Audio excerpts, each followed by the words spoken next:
আমি আসার পরের থেকে গত 15-20 দিনে থানার সাথে যে মানুষের দূরত্ব ছিল, সেই দূরত্ব, সেই গ্যাপটাকে আমরা ফিল আপ করতে পেরেছি। আজকে এই গোলাপগঞ্জের থানা পুলিশ অবাধে আইন শৃঙ্খলা রক্ষকদের থানা এলাকায় যে কোনো ধরনের মুভমেন্ট করতে পারে।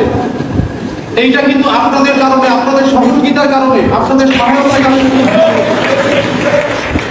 আমি একটা কথা বলেছি সবসময়, আমরা চাই গোলাপগঞ্জ থেকে সকল ধরনের অপরাধকে নির্মূল করতে। এই অপরাধকে নির্মূল করতে যে যদি আমার পুলিশ জনগণের কাছে যেতে না পারে, তাহলে আমি জনগণকে সেবা দিতে পারবো না। পুলিশকে যেতে হবে। যেই মানুষের বাড়িতে চুরি হচ্ছে, যেই মানুষের বাড়িতে ডাকাতি হচ্ছে, যেই মানুষের ফসল কেটে নিয়ে যাচ্ছে, সেখানে যদি আমার পুলিশ যেতে না পারে, তাহলে আমি সেবাটা দিব কিভাবে?